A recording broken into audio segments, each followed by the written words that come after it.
Welcome to the Dream Novel channel. Before starting to listen to the fun in this clip, don't forget to like and comment, so that the admin will have the encouragement to continue making clips. Let's go listen. Channel Dream Novel. Chapter 6, Before the Start of the Semester. The days leading up to the start of the school year were busy and exciting for Kyle. He spent every waking moment in his room, experimenting with a variety of charms and spells. Although he came from a magical family, his opportunities to practice magic before now had been limited. For starters, neither Chris nor Diana treated their wands like ordinary tools. They considered them almost like an extension of themselves. Their wands were precious, and it wouldn't be an exaggeration to say they viewed them as their second lives. As a result, Kyle was only allowed to hold their wands twice a year, on Christmas and his birthday. Kyle understood the significance of these moments. He made sure to keep things simple, using basic spells like the wand lighting charm or the unlocking charm, both of which had minimal risks even if they failed. But there was another challenge: wand compatibility. Even though Kyle was their son, both of his parents' wands showed no affinity for him. The rejection was clear. Diana's wand, in particular, felt completely inert in Kyle's hands, no different than holding a regular stick. No matter how many times he recited the incantations, the wand refused to respond. Due to these limitations, Kyle had spent most of his pre-Hogwarts years focusing on non-magical subjects like Quidditch, herbology, and magical creatures. He had very little actual practice with spells. But now, at 11 years old, with his very own wand in hand, he could finally cut loose and explore his magical potential. Chris didn't mind this at all. In fact, he enjoyed it, often offering Kyle enthusiastic advice and relishing his brief moments of playing the teacher. As a result, Kyle's room became a small haven of flickering light as he practiced spell after spell. At first, things went smoothly. Kyle was practicing basic charms that didn't cause much trouble for anyone else. But as he mastered more and more advanced spells, complications inevitably arose. One afternoon, as Chris sat at the dining table enjoying a cup of black tea, the teacup across from him suddenly lifted off the table and began to float slowly upstairs. Chris, unfazed, tapped his wand and gently guided the cup back down to the table. "Kyle," he called out, "you must always know exactly where you want the object to go when using Accio. And I suggest starting with a quill or parchment, at least they won't break." "Okay, Dad," Kyle's voice echoed from upstairs, though Chris wasn't entirely convinced he was listening. After all, this wasn't the first time something like this had happened. In fact, Chris had used more mending charms in the last few days than he had in the past 10 years. He had even been forced to apply anti-summoning charms to every fragile object in the house. Just as Chris was lost in thought, a loaf of bread whizzed past his head and smashed into the ceiling with a loud crunch. To be fair, Kyle was improving. The bread had flown much faster this time. With a sigh, Chris waved his wand to send the loaf back to the kitchen, all while silently praising Diana's foresight. She had confiscated Kyle's cauldron on the very first day. If not for her quick thinking, Chris shuddered to imagine what state the house might have been in by now. After all, 11-year-old wizards, especially new ones, were notorious for causing a bit of chaos. The Weasleys next door had proven that much. And their own family was no exception. But fortunately, those chaotic days were almost over. Hogwarts was starting tomorrow, and that thought filled Chris with relief. Finally, a break. With a contented sigh, Chris lifted his cup of black tea and took a long, satisfying sip. As evening approached, time passed quickly. Diana hadn't returned home yet due to a task she had to finish, so Chris, who was utterly useless in the kitchen, eagerly accepted Mrs. Weasley's invitation to bring Kyle over for dinner at the Burrow, which was just a short walk away. He brought along some ingredients, but his gesture wasn't met with the warmest reception. Mrs. Weasley, unsurprisingly, was not pleased. She scolded Chris for bringing food when he was supposed to be a guest, telling him it was a sign of distrust in their friendship. Chris didn't argue, though. He simply tossed the ingredients into the kitchen with a laugh and allowed her to vent, knowing this routine all too well. Meanwhile, Kyle had naturally blended in with the Weasley children. This was nothing new for him. Whenever Diana was off on an errand and couldn't make it back, he and Chris often had dinner with the Weasleys. This familiar scene played out every time, making it a regular part of their lives. Not far from the house, Kyle and the Weasley kids were cleaning up the gnomes from the garden. The term cleaning was used loosely, they were really just playing a game. The rules were simple: one person grabbed a gnome by the legs and flung it into the air, while the other used a wooden bat to hit it like a hacky sack. Whoever sent the gnome the farthest won the game and earned the grand prize, a box of Birdie Bots every flavor beans. Initially, Chris didn't approve of the game. He thought tossing the gnomes out of the garden should be enough, without the added element of batting practice. But his perspective shifted when, one day, he discovered that the gnomes had dug up the scurvy grass he'd been carefully cultivating for a year. After that, he stopped objecting. In fact, he even gifted Kyle a top-quality bat for Christmas, signed by the batsman of the Vimborn Wasps. It was well-crafted, perfectly balanced, and ideal for smacking gnomes. Since then, Kyle had won 5 consecutive gnome batting championships. Today was no exception. "It's not fair," Ron complained, glancing at Kyle's signed bat and then at the stick he'd picked up from the ground. "The equipment gap is too big." "It's not that big," Kyle said, smiling. "Equipment is secondary. What's important is having the belief in your heart that you can win. I don't win because my bat is better, I win because I want it more than you do." Kyle tossed Ron a bright red Birdie Bots bean. "By the way, Ron, before you start grumbling about equipment, you might want to focus on beating Ginny first. Her stick is way smaller than yours, and she's still ahead of you." There were 5 players in today's game, and Ron had landed in last place, even several meters behind his younger sister, Ginny. Kyle's words made Ron's face flush with embarrassment. Losing to Ginny wasn't exactly something he could brag about. But his attention was quickly drawn to the bean Kyle had tossed him. It was bright red and looked tempting. He cautiously popped it into his mouth, hoping for a decent flavor. As soon as the taste hit, Ron's face lit up. It was raspberry. He chewed happily, savoring the sweet flavor. Somehow, Kyle always managed to pick out the best Birdie Bots beans. Ron couldn't help feeling envious. He had never figured out how Kyle did it. Every time Ron picked a bean, it was something awful like liver or spinach. Once, he even had the misfortune of eating one that tasted like dragon dung. The mix of fishy, rotten berry with fermented undertones had been enough to make him gag. The mere thought of it made his stomach churn all over again. Channel Dream Novel. Chapter 7, Dinner. Kyle, Ron, and the rest of the Weasley children had spent the evening throwing gnomes in the yard, but now it was time for dinner. After playing for a while, Mrs. Weasley's familiar voice called out from the burrow, announcing that the meal was ready. The group, already hungry, quickly abandoned their game and made their way back to the house. As they walked, Kyle casually handed out the remaining Birdie Bots every flavor beans from the prize box he had won earlier. He gave Ron one and popped one into his own mouth, leaving the rest for Ginny. The young girl, wary of the dreaded dragon dung flavor, hurried over to Kyle, hoping he'd help her avoid any unpleasant surprises. Kyle understood her request, but he resolutely refused, saying, "Young people need to try new things, Ginny. After all, the whole point of Birdie Bots beans is the surprise. If there were no risks, they'd just be called sugar beans." Ginny pouted, but Kyle stood his ground. He wasn't being lazy, he was just encouraging her sense of adventure. After all, the tagline was, "Every bite is a new adventure."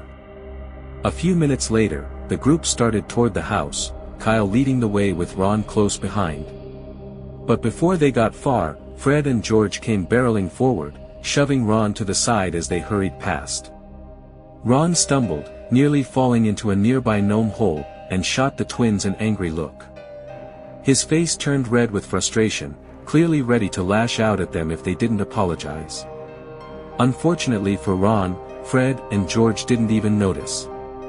Their attention was completely focused on Kyle. They'd been scheming ever since their mishap in Diagon Alley, which they considered one of the most embarrassing moments of their lives. The twins had been waiting for the perfect opportunity to get back at Kyle, and now that they were back at the burrow, that chance had arrived. Ron fumed silently behind them, but he knew from experience that confronting his older brothers would only lead to a tussle he couldn't win.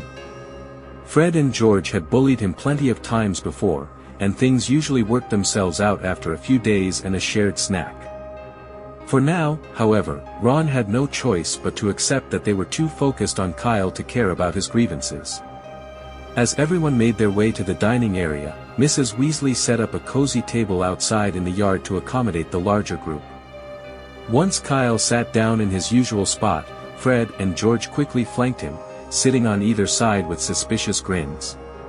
Kyle raised an eyebrow, immediately sensing that something was up. "Huh," he muttered to himself, a little surprised.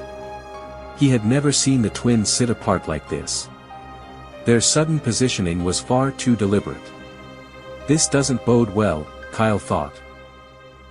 Their intentions were clear enough, but without knowing what they had planned, Kyle decided to act normal and helped Mrs. Weasley finish setting the table.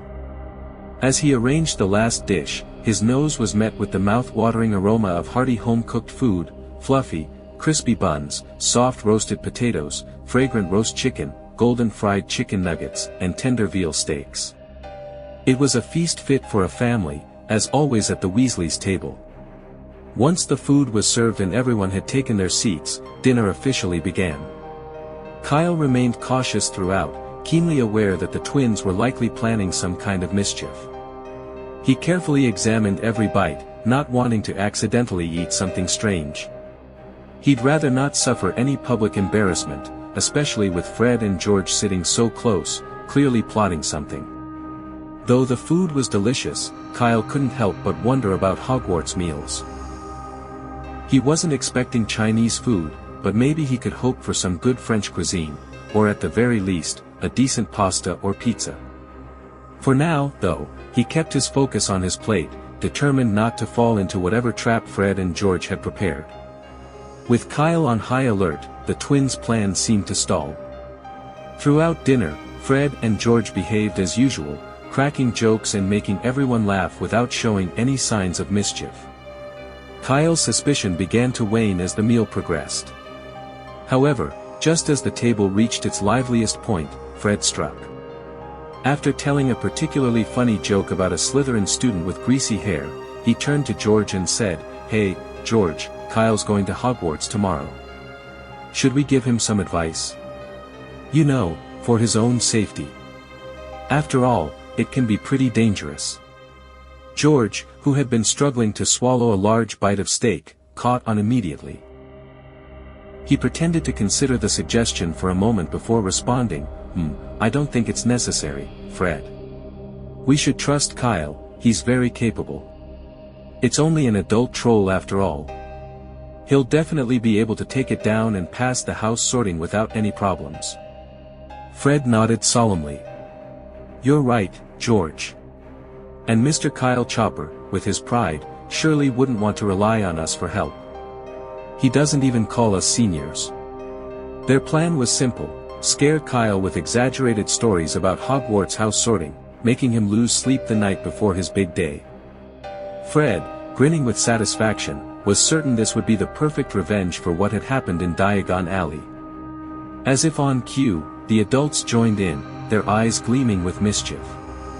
The topic of the new students' house sorting, or more specifically, terrifying new students before they entered Hogwarts, had always been a popular pastime among older wizards. It was now Kyle's turn to be the victim of their well-practiced prank. "My dear, don't believe them," Mrs. Weasley said, scolding the twins with a tone that was only half serious.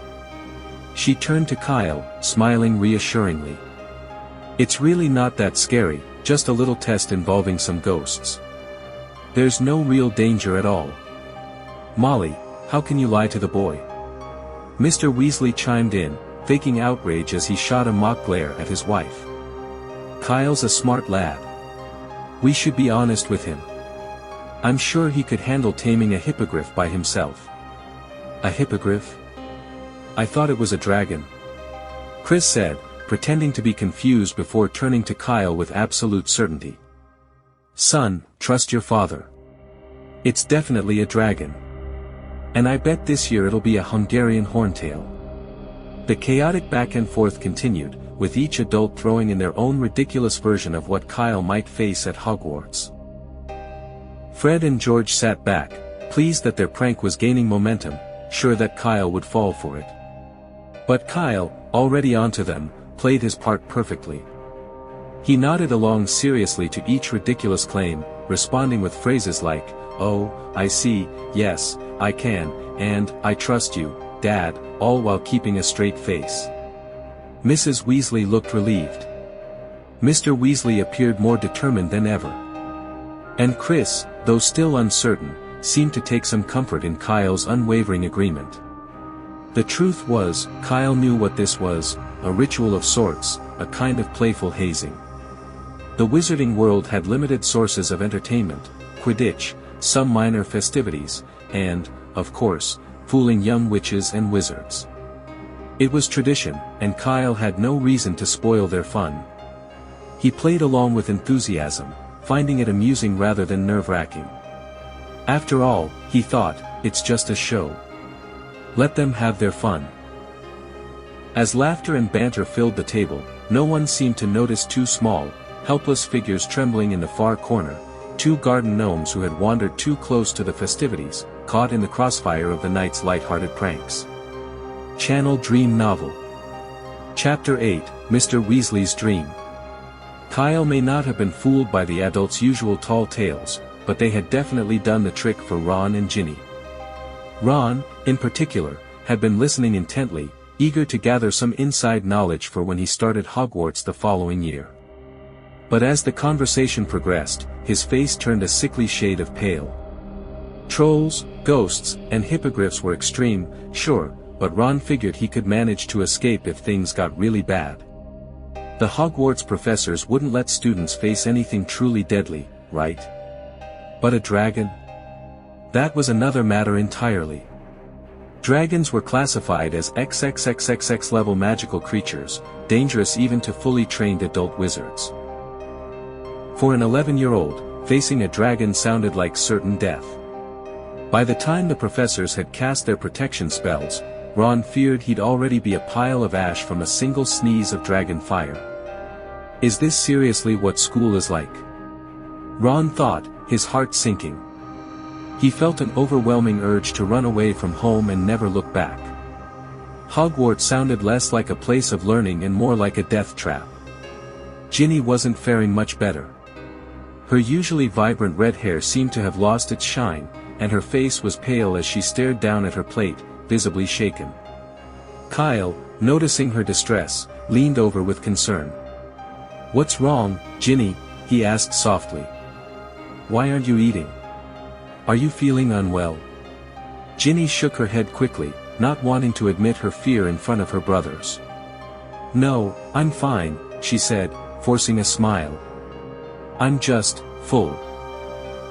Given that she was only 9 and had already eaten half a box of Bertie Bott's every flavor beans, it wasn't entirely a lie, her appetite wasn't large to begin with. The sudden talk about dragons and sorting, however, had sapped the rest of her hunger.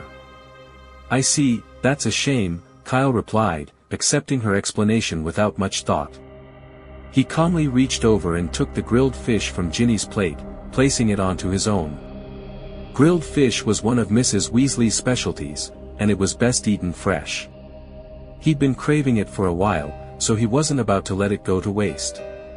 Ginny didn't stop him, though she watched with a sad expression as Kyle devoured the fish she had been saving. The thought of having to face a dragon in 2 years had killed any remaining desire for food. In the end, she simply turned her head away, hoping to forget about it. Fred and George, seated next to her, sighed dramatically in unison. They had also been eyeing the grilled fish, but Kyle had beaten them to it. Undeterred, the twins shifted their focus to Ron. Unfortunately for them, Ron's plate had already been picked clean. His fish was long gone, the bones gnawed so thoroughly that even a flobberworm would have trouble finding anything left to slide across. Seeing their chance for mischief, Fred leaned in with a grin. "What's wrong, Ron?" Scared of the dragon, he teased, patting Ron on the shoulder in a rare display of brotherly concern. "Don't worry, the dragon's only there for 1 year. By the time you get to Hogwarts, they'll probably replace it with another creature." "Yeah," George chimed in with perfect timing. "I think it'll be spiders next year. I saw some in the Forbidden Forest, about the size of gnomes. Maybe Hagrid's getting them ready for the sorting ceremony." At the mention of spiders, Ron's face went from pale to ghostly white. His eyes widened in sheer terror. "No!" he screamed, throwing his cutlery down and bolting from the table, sprinting back toward the burrow without a second thought. Fred and George burst out laughing, watching with wicked delight as Ron dashed away in pure panic. They'd succeeded in scaring him senseless, and the way he had reacted was everything they had hoped for. But despite their victory, the twins didn't entirely escape consequences for their mischief. As they laughed, Mrs. Weasley's sharp voice rang out from across the table. "George, why were you in the Forbidden Forest?" Mrs. Weasley's sharp question cut through the twins' laughter like a blade. She fixed them with a stern gaze, her keen eyes narrowing. "I don't recall Hogwarts allowing first years into the Forbidden Forest." Fred and George froze in their tracks, realizing they'd said too much. "Mom, I can explain," Fred started, but it was too late. The twins attempted to make a break for it, but having only just begun their second year, they were no match for Mrs. Weasley. She quickly caught them, and what followed was the familiar scene of motherly scolding and the twins' attempts at half-hearted apologies. Though Kyle had witnessed this ritual countless times over the years, it never ceased to entertain him. He watched with interest, and his appetite even improved as he enjoyed the show. Kyle didn't doubt that the twins had ventured into the Forbidden Forest. They were known for their reckless behavior. However, he was pretty sure the part about the spiders was just a ploy to scare Ron. Though it's ironic, Kyle thought, that they accidentally stumbled onto the truth. The acromantulas in the forest were far from harmless, and if Fred and George had really encountered one, they'd likely have set up a permanent residence there by now. Kyle recalled that the acromantula colony was deep within the forest. Fred and George, adventurous as they were, wouldn't have ventured that far in.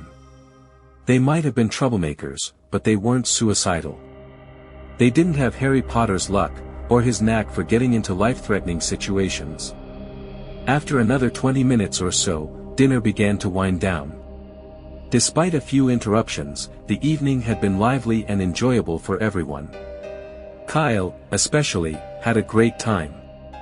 Once dinner ended, Percy went upstairs to review his homework, ever the diligent student. Meanwhile, Ron, carrying a small bundle in a bid to run away from home, was caught and was now taking the twins' place, being chased around the yard by a determined Mrs. Weasley. As this chaotic scene played out, Mr. Weasley and Chris continued their conversation in a quieter corner of the burrow. "Chris, what you did earlier was a bit much," Mr. Weasley said, shaking his head with a smile. "It's just the sorting, after all, no one actually faces a dragon." "Kyle's clever. I'm sure he realized we were pulling his leg." "No, Arthur, you've got it wrong," Chris replied, shaking his head. "The plan was never going to work. You see, Kyle has spent at least 2 months every year with Newt Scamander since he was 3. Do you really think he's afraid of trolls or hippogriffs?" Mr. Weasley blinked, momentarily thrown off by the information. "Oh. I suppose that makes sense. But wait, are you saying Kyle can, well, communicate with magical creatures? Like you?" Chris nodded with a small smile. "Exactly. So, it's impossible for him to be afraid of a hippogriff. He's used to dealing with creatures far more dangerous than that. Honestly, the only thing that might give him pause is a full-grown dragon." Mr. Weasley glanced at Chris, a hint of envy creeping into his expression. "That's an incredible ability. If only I could communicate with Muggle objects the way you do with magical creatures." "Wait, what?" Chris was caught off guard by the sudden shift in conversation. He stifled a laugh, realizing where Arthur's thoughts had wandered. "It's not as impressive as it sounds, Arthur. My ability is limited to magical creatures, mice, toads, owls, that sort of thing. Regular animals don't respond. You can only figure out what they're thinking through experience." Chris's point was clear. Even if Mr. Weasley magically changed his surname to Chopper, he wouldn't suddenly be able to have meaningful conversations with everyday objects like toasters or cars. Channel Dream Novel. Chapter 9, The Hogwarts Express. In the wizarding world, September 1st is a very important day, especially for witches and wizards over the age of 11 who have not yet graduated. On this day, Hogwarts School of Witchcraft and Wizardry begins its school year. Young witches and wizards who have just turned 11 eagerly await this day, counting down with anticipation, hoping it will come quickly. However, for those aged 12 to 17, it's not necessarily a day of excitement. The start of the school year marks the end of a carefree summer holiday, bringing with it the realization that all the work they had blissfully forgotten about is now waiting for them. And that, of course, is not good news. This feeling was especially true for Kyle and the Weasley twins. In the front yard of the burrow, Kyle, standing in front, looked excited, while Fred and George, who were behind him, seemed nervous, whispering to each other occasionally as if they were first years heading to Hogwarts for the very first time. Yes, Kyle was here too. Chris had planned to disapparate with him directly to King's Cross, but just before they could leave, Mrs. Weasley had appeared at the door. She seemed to know exactly what Chris had in mind and, without missing a beat, told him that there were too many Muggles at King's Cross for it to be safe to disapparate. She insisted that Kyle should travel with them instead. Chris, seeing Mrs. Weasley's determined expression, swallowed his objections and simply nodded in agreement. Meanwhile, Kyle rubbed his forehead in mild frustration. He wanted to point out to Mrs. Weasley that, in the eyes of Muggles, seeing 9 people pile out of a ford would be far more conspicuous than 2 people suddenly appearing out of thin air. After all, they weren't in India, and the ford wasn't some sacred vehicle with a diamond-shaped logo allowing infinite passengers. But, at 11 years old, his opinion didn't carry much weight, so he stayed quiet. Just then, Mrs. Weasley approached Kyle and asked kindly, "Dear, have you packed everything?" "Of course," Kyle replied, giving a light kick to the large suitcase at his feet. "I checked it 3 times before we left. Everything's in there." "That's good," Mrs. Weasley said with a smile and a nod. While they were talking, Mr. Weasley arrived, pulling up in an old, vintage car. It was their mode of transport for the day, a Ford that had passed through at least 9 different owners and been bought from who knows where. Yet Mr. Weasley adored it and treated it with great care. "What are we waiting for?" "Get in the car," Mr. Weasley said, ushering Chris to get in first. At that point, Kyle realized it was too late to object, so with a resigned sigh, he climbed into the car, followed by the rest of the Weasley family. The inside of the car had been enchanted with an undetectable extension charm, so despite squeezing in 9 people and a hefty amount of luggage, it didn't feel cramped at all. Mr. Weasley, a skilled driver, kept the ride smooth, with no noticeable bumps, sudden braking, or awkward starts, certainly better than a ride on the night bus. They arrived at King's Cross Station at around 10 o'clock, right on schedule. Thankfully, Kyle's earlier fears didn't come true. In fact, the people around them paid no attention to the old, rickety Ford. The group made their way seamlessly to the barrier between platforms 9 and 10. Once they reached this spot, they no longer had to worry about being noticed by Muggles. A nearby Muggle-repelling charm ensured that ordinary people would instinctively avoid the area. Even in rare instances when something unusual did catch a Muggle's eye, members of the Ministry of Magic stationed nearby would handle it swiftly. It was a very secure process. Under Mrs. Weasley's guidance, the group lined up and, one by one, passed through the seemingly solid barrier, emerging on the other side at platform 9 3/4. The platform was bustling with life, much busier than the area outside. Next to it stood a dark red steam train, proudly displaying a sign that read, Hogwarts Express. "Looks like I'm not late after all," came a gentle voice from behind Kyle. Hearing the familiar tone, Kyle spun around quickly and saw Diana smiling warmly at him. "Mom!" Kyle exclaimed in surprise. "You had an errand to run earlier." "It's already taken care of," Diana replied, kneeling down to straighten his clothes. "Today is your first day at school.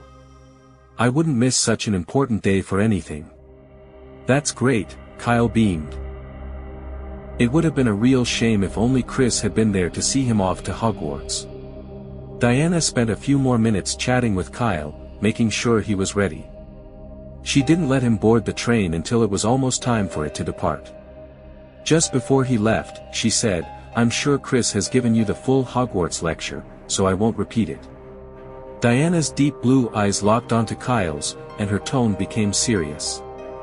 "Dear, your father and I graduated a long time ago, and we don't want to relive our school days by hearing from your professors, especially Dumbledore. So, please, no letters from Hogwarts, okay?" "Don't worry, Mom," Kyle grinned. "I'll follow the rules, there's no reason for them to send any letters to the family." "Of course, dear," Diana replied, kissing Kyle lightly on the cheek and watching him step onto the train. "And don't forget to let us know which house you're sorted into." "I won't," Kyle nodded before boarding the train. A few minutes later, the train slowly began to pull away from the platform. Only then did Diana finally turn her gaze away. Not far behind her, Chris had just finished talking to a middle-aged man and walked over to her. "Mr. Diggory showing off his son again?"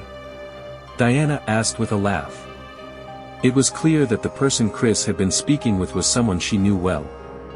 Amos Diggory, like Chris, worked in the Department for the Regulation and Control of Magical Creatures at the Ministry of Magic. He also had a son attending Hogwarts, though his son was a year older than Kyle and in the same year as the Weasley twins.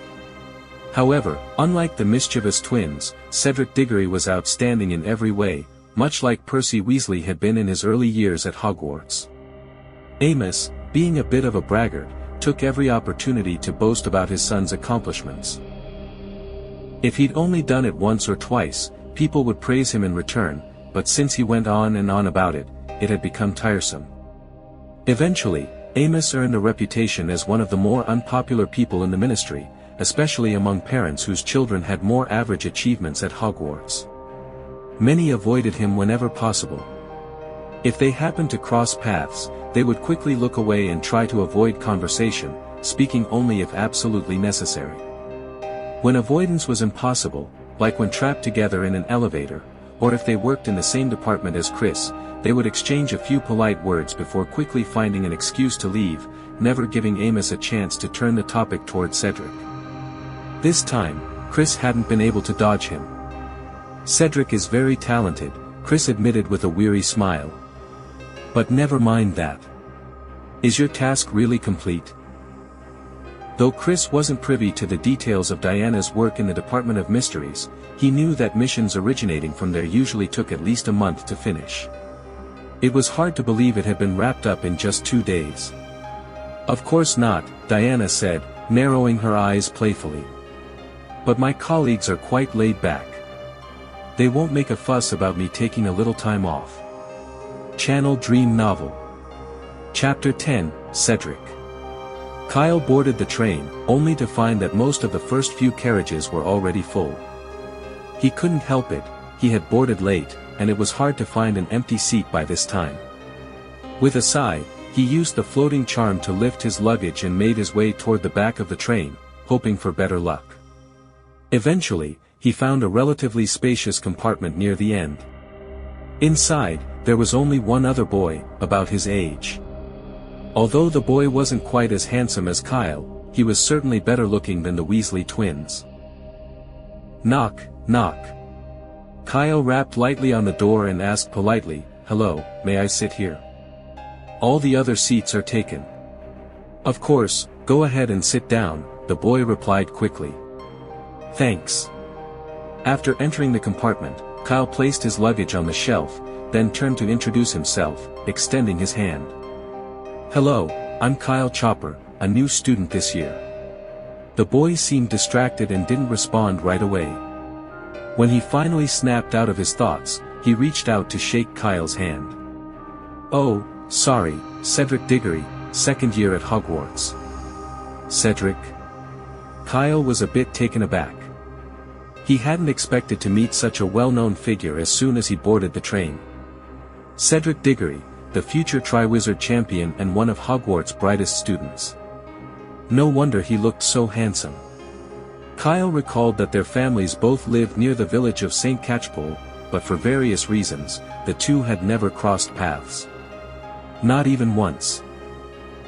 Kyle had tried to meet him a few times in the past, but the Diggory family had always kept their doors closed. Eventually, Kyle had given up. How strange that their first meeting would happen on the Hogwarts Express. However, it was clear that Cedric had something on his mind, so Kyle didn't push the conversation any further. After their brief exchange, Kyle pulled out the standard book of spells, grade 1 that he'd bought from Flourish and Blots and began reading. Cedric, meanwhile, continued staring off into space. Outside the train window, a light drizzle began to fall without warning. It was typical of the weather here, rain that came suddenly and without notice. Kyle glanced at the rain but quickly returned to his book, unfazed. He was used to it, and in fact, he rather enjoyed reading in this kind of weather. Under Kyle's influence, Cedric seemed to snap out of his daze and pulled out a book of his own. Kyle glanced at the title, The Dark Forces, A Guide to Self-Protection. It was common for Hogwarts students to preview their defense against the dark arts lessons on the train, especially since no one ever knew how long the professor for that subject would stick around. Better to be prepared in case the teacher quit halfway through the term. For a while, the only sound in the compartment was the soft rustling of parchment pages turning, a peaceful contrast to the noise and bustle outside in the corridor. But the quiet didn't last long. Cedric had barely turned 2 pages when the compartment door slid open again. Finally, I found you, Kyle.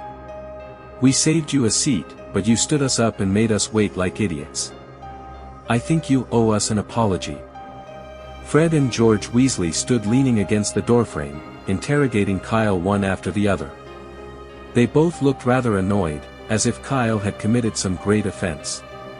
I can apologize, Kyle said, calmly closing his book, but only if you swear on your dumb bombs that what you just said is true.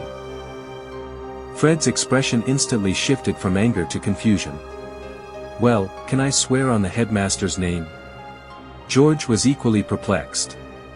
Or Professor McGonagall's name, maybe. No. Kyle shook his head firmly. It has to be on your dumb bombs. Oh, George, I think Kyle was riding the Hogwarts Express for the first time and didn't know his way around. That's why he couldn't find us, Fred said, his tone mockingly sympathetic. Yes, Fred, we can't blame him for that. We should have been more aware of what was happening outside, George replied with exaggerated seriousness.